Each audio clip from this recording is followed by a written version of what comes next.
Bem-vindos às sombras.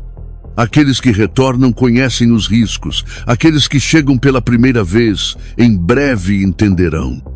O relato desta noite chegou até mim através de palavras trêmulas, escritas por mãos que pareciam temer o próprio testemunho que registravam. Como de costume, preservei a essência perturbadora da narrativa, mantendo intacto o horror que ela carrega. Enquanto protejo a identidade de quem ousou compartilhar sua experiência com as forças que habitam além do véu da compreensão humana. Os nomes foram alterados, não por descrença, mas por proteção. Quanto à veracidade do que estão prestes a ouvir, não me cabe julgar.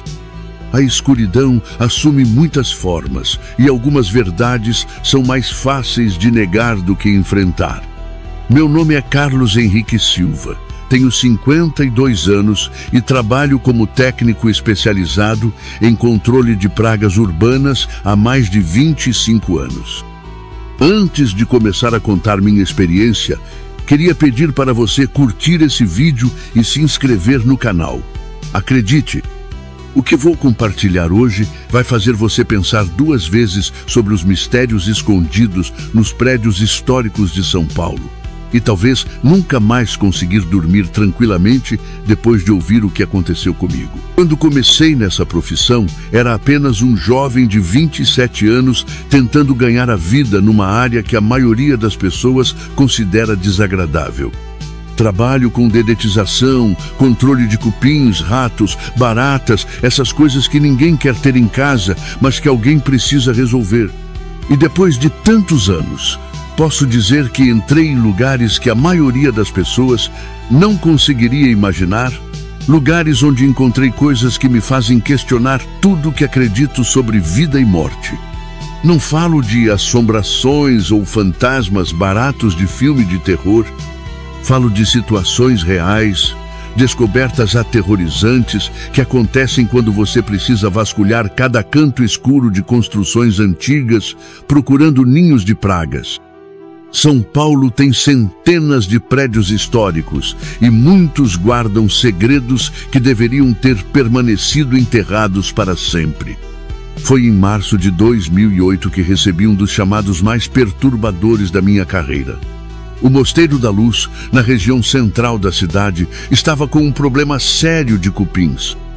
A construção data de 1774, foi fundada pelo Frei Galvão, o primeiro santo brasileiro. Um lugar sagrado, onde viviam 15 freiras enclausuradas, dedicadas inteiramente à vida religiosa, ou pelo menos era isso que eu pensava. A Madre Superiora, uma senhora de aproximadamente 70 anos, chamada Irmã Beatriz, me recebeu pessoalmente no portão do mosteiro. Era uma mulher pequena, mas com uma presença que me deixou imediatamente desconfortável. Seus olhos azuis eram penetrantes demais, como se pudessem ver coisas que eu não conseguia. Havia algo em sua expressão que me fez sentir que ela estava escondendo algo importante. Senhor Carlos, ela disse com uma voz que tentava soar serena, mas carregava uma tensão subliminar. Temos um problema delicado. Os cupins estão comprometendo a estrutura de algumas paredes internas. Precisamos de discrição absoluta. Este é um lugar de oração e recolhimento. Assenti, mas algo na forma como ela enfatizou a palavra discrição me deixou alerta. Trabalhava regularmente com instituições que exigiam confidencialidade, mas nunca havia sentido essa atmosfera de segredo quase palpável. Era como se ela estivesse me avisando sobre algo muito além de uma simples infestação de cupins. O mosteiro era uma construção que imediatamente me deixou inquieto. Paredes espessas demais, corredores estreitos que pareciam se estender infinitamente, tetos altos que criavam ecos perturbadores de cada passo. O ar tinha aquele cheiro sufocante de lugares onde muita gente morreu, mofo, incenso doce demais e algo indefinível que fazia minha garganta se contrair. Irmã Beatriz me conduziu através de corredores cada vez mais escuros até uma sala no térreo que, segundo ela, não era mais utilizada para atividades regulares.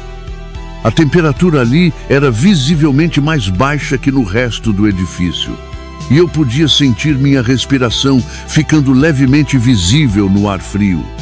Suspeitamos que o foco principal dos cupins esteja aqui, explicou, apontando para uma parede onde eram visíveis pequenos orifícios e rastros do pó característico deixado pelos insetos. Mas havia algo errado com aqueles rastros. Não seguiam os padrões normais de infestação de cupins. Esta sala tem uso específico? Perguntei, tentando ignorar a sensação crescente de que não deveria estar ali. Antigamente era utilizada para diversos fins, respondeu ela de forma evasiva, evitando meu olhar. Agora é apenas depósito. Mas quando olhei ao redor, não vi nenhum objeto armazenado. A sala estava completamente vazia, exceto por algumas manchas escuras no chão que pareciam antigas, muito antigas. Comecei minha inspeção com as mãos tremendo ligeiramente, algo que atribuía ao frio anormal do local. O primeiro passo sempre é identificar exatamente onde estão os ninhos principais. Cupins podem se espalhar por metros dentro das paredes, criando verdadeiras cidades subterrâneas. Com meu detector acústico, um equipamento que amplifica os sons internos das estruturas, comecei a mapear a extensão da infestação. Foi quando ouvi algo que fez meu sangue gelar. O detector captava não apenas os ruídos característicos dos cupins, mas também ecos aterrorizantes, como se houvesse espaços vazios atrás daquela parede específica. Mas não eram espaços comuns. Os ecos tinham uma qualidade orgânica, como se algo ali dentro estivesse absorvendo parte do som, algo que não deveria estar em uma cavidade vazia.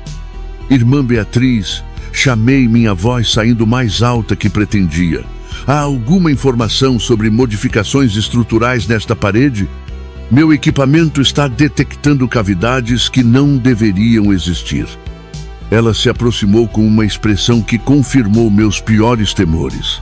Não havia surpresa em seu rosto. Havia expectativa, como se ela soubesse exatamente o que eu encontraria. Cavidades. Que tipo de cavidades? Perguntou. Mas seu tom era teatral demais, como se estivesse representando ignorância. Expliquei que os cupins frequentemente aproveitam espaços já existentes para estabelecer suas colônias, mas omiti o fato de que nunca havia detectado ecos como aqueles.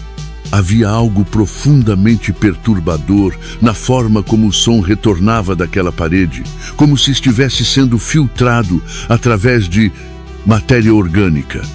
Seria necessário fazer uma abertura? Perguntou ela, e pela primeira vez percebi um brilho estranho em seus olhos. Não era preocupação, era antecipação.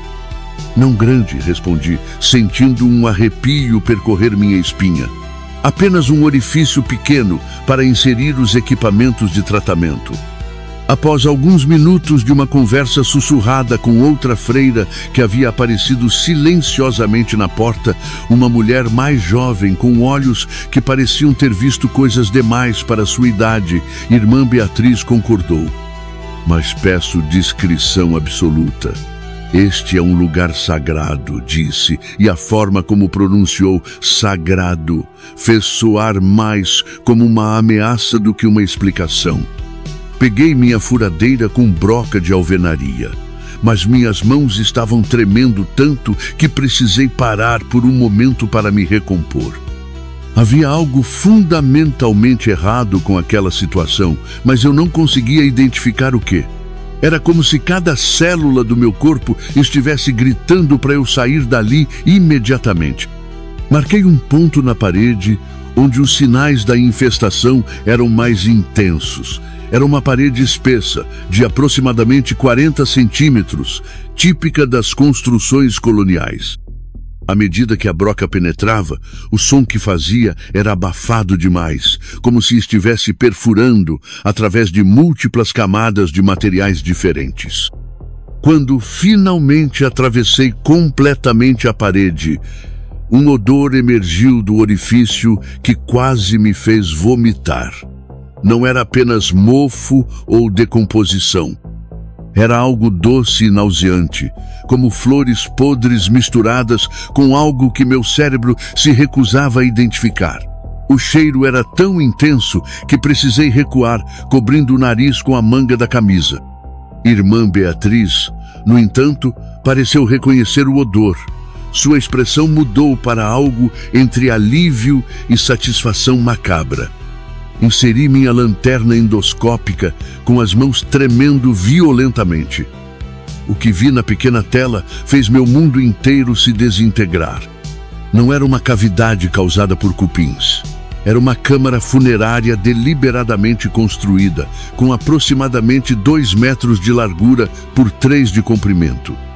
E no fundo dessa câmara, iluminadas pela luz fria da câmera, estavam 2 figuras humanas sentadas e que pareciam estar me observando através da lente. "Jesus Cristo!" gritei, deixando o equipamento cair no chão. "Linguagem, por favor", disse irmã Beatriz calmamente, pegando o equipamento e observando a imagem como se fosse a coisa mais normal do mundo. As figuras na tela não eram apenas corpos mumificados. Suas posições eram antinaturalmente retas, como se tivessem sido colocadas ali recentemente. Seus rostos, embora ressecados, mantinham expressões que não eram de paz, eram expressões de espera. "Encontrou o antigo cemitério", disse irmã Beatriz, com uma voz que agora carregava algo próximo da satisfação. "Nossas irmãs estavam esperando." "Esperando? Do que está falando?" perguntei, sentindo pânico genuíno crescer em meu peito. Desde a fundação do mosteiro, 129 religiosas viveram e morreram aqui. Algumas foram enterradas no cemitério externo, mas outras foram escolhidas para uma missão especial, para guardarem nossos segredos mais sagrados. Continuei observando as imagens, e o que vi me fez questionar minha própria sanidade. Uma das figuras tinha movido ligeiramente a cabeça. Era impossível, mas eu tinha certeza do que havia visto. "São múmias", murmurei, mas minha voz estava fraca demais para soar convincente. "São nossas guardiãs eternas", corrigiu irmã Beatriz, e pela primeira vez ouvi algo sinistro em sua voz. "Mulheres que dedicaram suas vidas ao serviço de Deus e que continuam servindo mesmo após a morte." A descoberta era impossível sob qualquer perspectiva racional. Múmias naturais são extremamente raras no Brasil, mas aquelas não pareciam naturais, pareciam preparadas.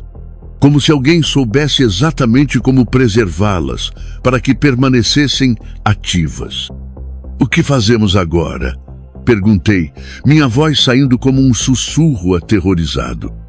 "Agora você termina seu trabalho", respondeu ela, e havia uma frieza em seu tom que me fez perceber que eu não tinha escolha. "E depois? Bem, veremos o que nossas irmãs têm a dizer sobre sua descoberta." Passei o resto daquela tarde em um estado próximo do pânico controlado. Cada som, cada movimento de sombra me fazia sobressaltar.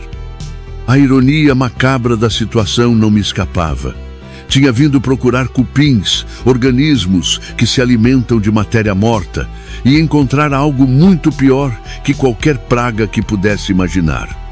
À medida que aplicava o tratamento nas áreas adjacentes, não conseguia parar de pensar nas 2 figuras que vira. Suas expressões não eram de repouso eterno, eram de consciência, como se estivessem cientes de minha presença e desagradadas com a intrusão. "Irmã Beatriz", consegui perguntar durante uma pausa, "como é possível que nunca soubessem desta câmara?" "Quem disse que não sabíamos?" respondeu ela com um sorriso que me gelou até os ossos. "O mosteiro tem muitos segredos, Sr. Carlos. Alguns são mantidos por boas razões." "E os outros funcionários que trabalharam aqui antes? Ninguém nunca encontrou nada?" Sua expressão ficou sombria. Alguns encontraram, mas descobriram que certas coisas são melhor deixadas em paz. Os que insistiram em fazer perguntas, bem, digamos que encontraram outras vocações. Um terror visceral se apoderou de mim. O que quer dizer com isso? Nada demais, disse ela, mas seu sorriso nunca chegou aos olhos. Apenas que nosso mosteiro tem formas de desencorajar curiosidade excessiva. Nesse momento, um som baixo e rítmico começou a ecoar através das paredes. Batidas lentas e deliberadas, como se alguém do outro lado estivesse tentando se comunicar, ou tentando sair.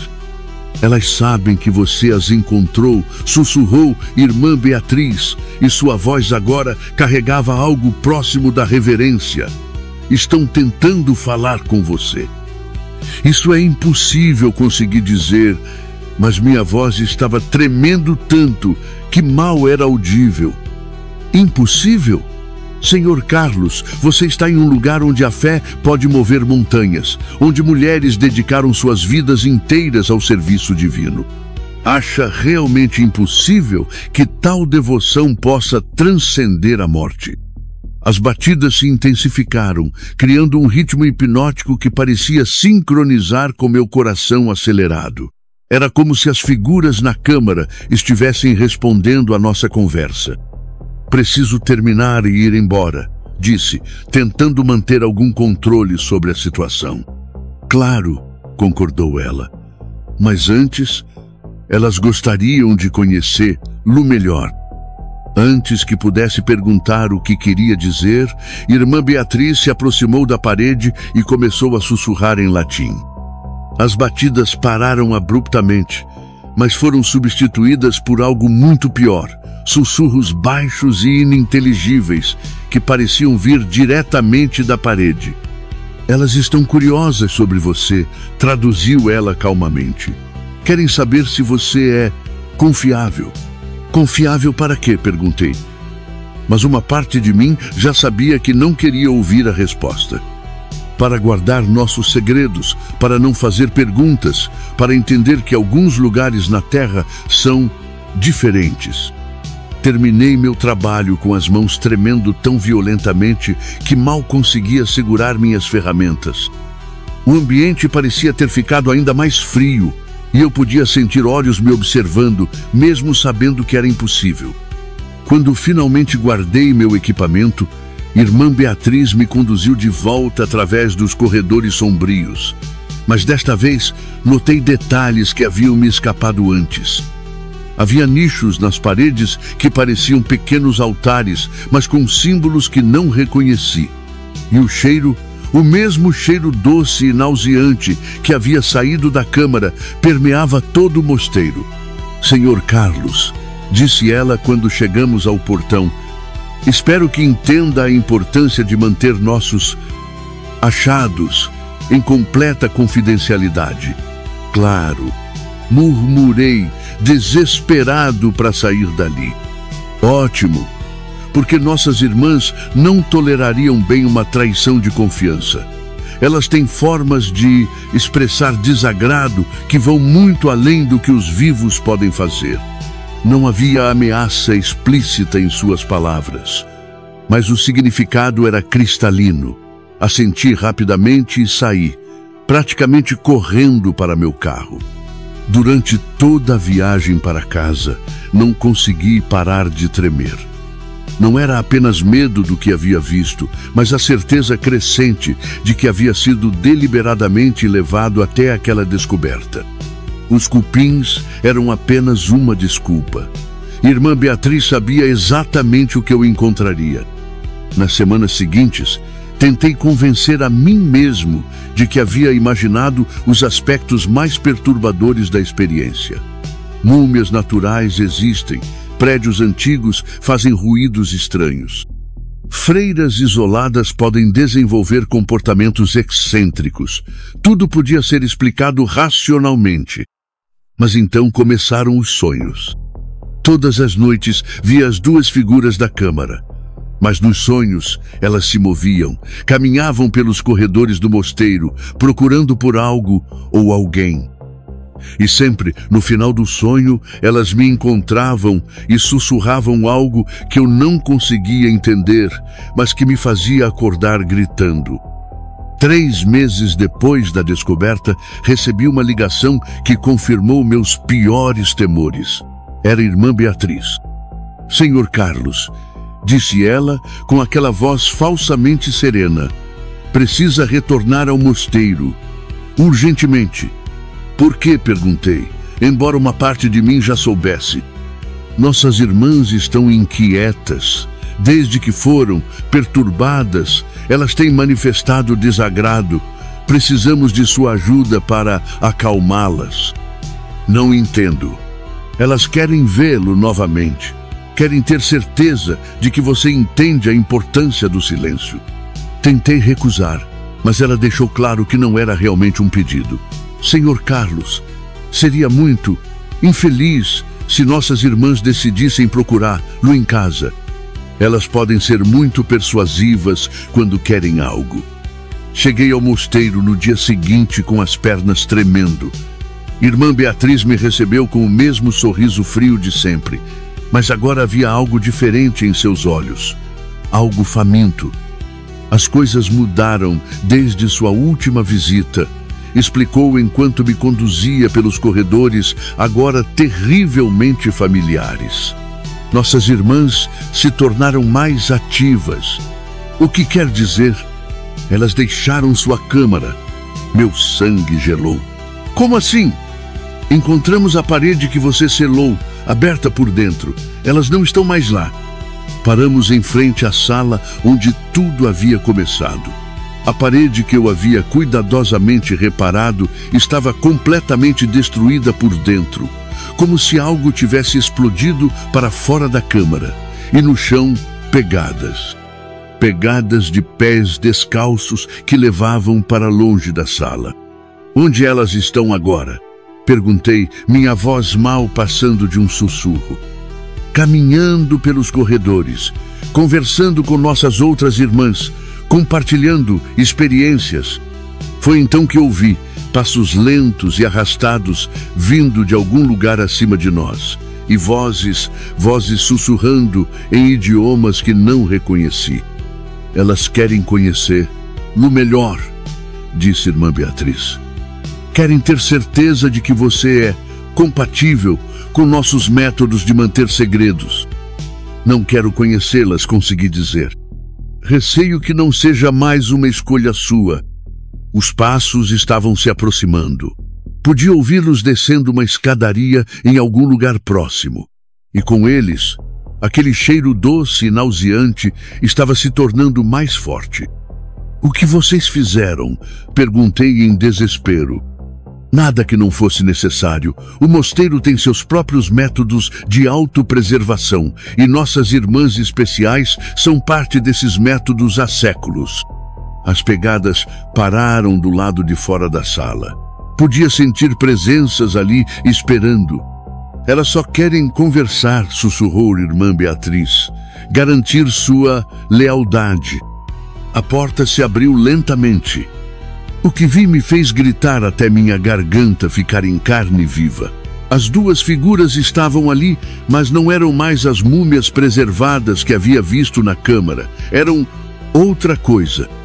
Seus corpos se moviam com uma fluidez antinatural. Seus rostos mostravam uma consciência terrível. E seus olhos me conheciam. "Olá, Carlos", disse uma delas com uma voz que soava como vento passando através de ossos secos. "Temos muito o que conversar."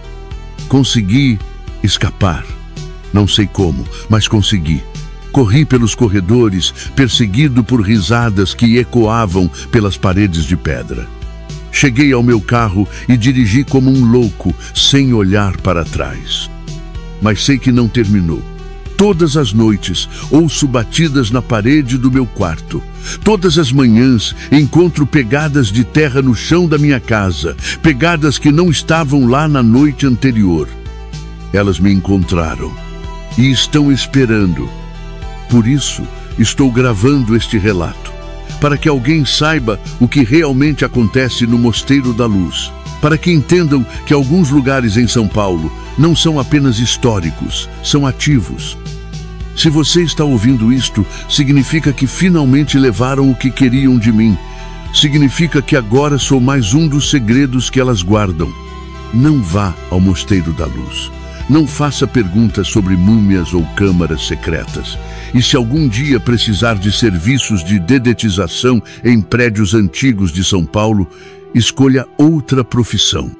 Porque alguns lugares têm formas próprias de lidar com curiosos. E o Mosteiro da Luz tem guardiãs que nunca descansam.